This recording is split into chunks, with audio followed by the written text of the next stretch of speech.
Now, as we have seen, exception is a superclass, right? And in that we have a lot of subclasses. Now let's try to understand the entire hierarchy. In fact, we'll not talk about all the classes. Let's try to give you the general idea.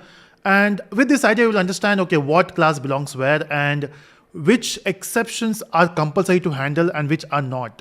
Okay, that's an important point to remember. So on top, we have the object class. Now, why it's on top? Because every class in Java extends object. Even if you don't mention, it's there, right? So let's give the respect to object class. Now, below that, we have one class called throwable. Now, if you remember, while searching for the class, we have seen exception class extends throwable. So that's on top. One more trivia here. Most of the names which ends with able are actually interfaces, okay? Runnable, serializable, clonable. But coming to exception, throwable is also able at the end, but it's a class. Okay, that's the only exception which I have seen till now. Now below this we have two, and okay, that sounds weird because we have only seen exception, right? So we have exception here. And apart from this, we have one more which is called error. Okay. Now, why we have not talked about error yet? We are only talking about exception. The thing is, when we talked about runtime exception, we have mentioned that it is something you can handle. Okay. So exceptions are something which you can and you should handle. Errors you can't. Okay. When the errors hit, it will simply stop the execution. Normally it doesn't happen, but if it happens, you can't do anything with that. Example of this, it can be the thread dead. What if your thread dies? Example of this can be IO error. Something goes wrong with the input output. We have a few more, which is your virtual machine error. It can be one of the example I can give you here is what if you have out of memory. So what if your memory is not there? So how can you handle that? Okay. So this type of errors you can't actually handle. So this is something, it's there. It will not happen, but we cannot handle that even if it happens.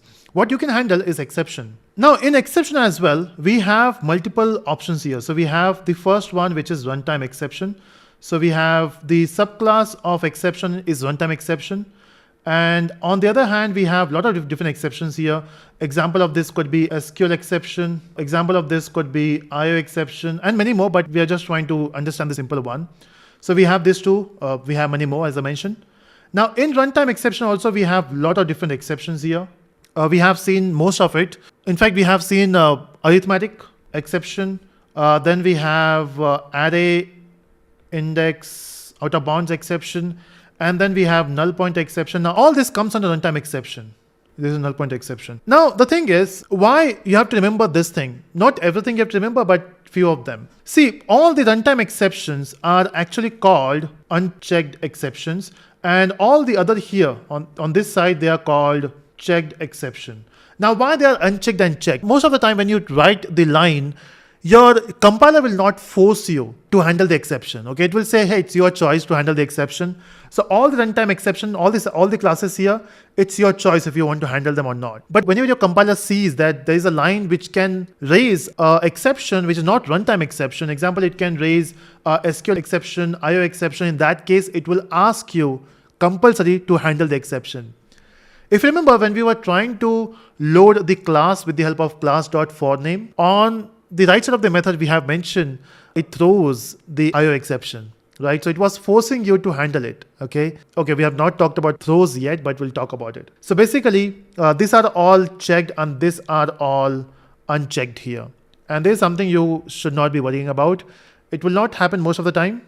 And this is something you have to handle by yourself. So I hope this diagram makes some sense. This is the top class, which is there in every Java code.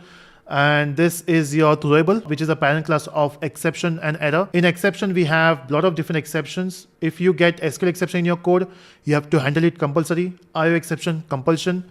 Apart from this, if you have a runtime exception, it's your choice to handle it or not. But as a good programmer, if you want to keep your client happy, please handle the exceptions.